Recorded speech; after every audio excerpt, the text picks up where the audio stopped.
I'm trying some of this out this year when I plant the garlic.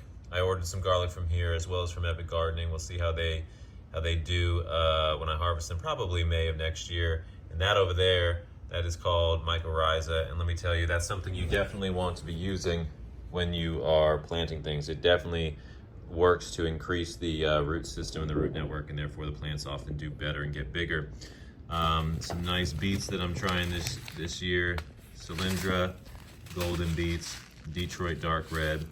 Inside of here, I've got all sorts of seeds from Southern Seed Exposure Seed Exchange. And then of course I like the Baker Creek heirloom seeds. We'll go head outside now. That's a Seminole pumpkin I got from a friend. It's about a year shelf stable at room temperature. Pretty wild.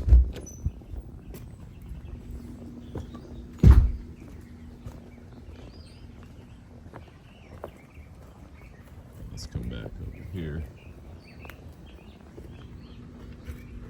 All sorts of tomatoes and peppers planted out right here. I already transplanted a bunch into the bed. I'll show you in a moment. And then some more seeds up here. Mainly tomatoes. I'm going pretty hard in the paint on tomatoes this year. These are those Tyne Young, I think maybe 64 sweet potato slips. All rooted out, ready to get planted. Mainly, not necessarily for a harvest, but so that I can have even more cuttings, so that I can plant them out next year and do even better. This is that milkweed that got tore up by those caterpillars, those monarch caterpillars, but that's good. We'll have more monarch butterflies, and then of course more seedlings over here. These ones are actually different kinds of melons. It might seem late in the year, but here in Florida, I think I can get away with growing them. I just smacked that down. What did I drop there? I dropped some red, little itty bitty red celeries. All right, let's come back over here. This corn's doing well. Planted this about a month ago. Garden stock is starting to fill out some more than the last time.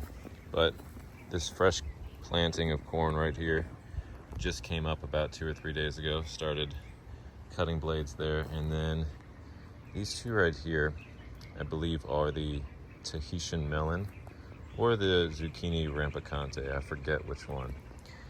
And then I did plant 2 bush butternut squashes, I believe, there and there, but they haven't come up yet. We shall see. Orange sherbet mango, doing real well right now.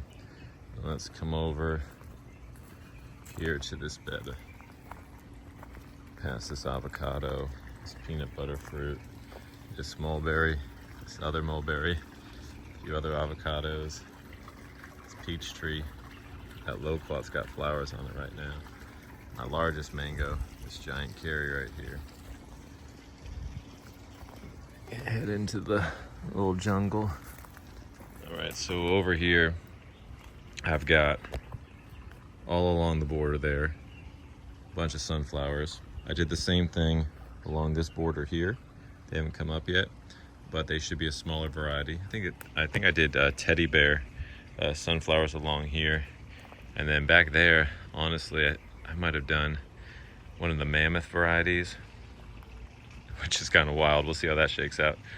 But the way that I'm doing the spacing here is, although this is an 8-foot by 4-foot tall birdies raised bed here, the way that I am planting this out is in the following. Right here, just sprinkled some random stuff, some beets, Swiss chard, some basil, little things like this. I'm doing a bit of a modified square foot gardening, so you could do 1 tomato per square foot, but then you have to really prune it to 1 liter. And what I'm going to be doing is putting those tomato cage looking things around each of the tomatoes, and then kind of confining it to that, but allowing it to grow kind of wild. So all that to say is that I'm using probably 1.5 to 2 feet of spacing for the tomatoes for that reason.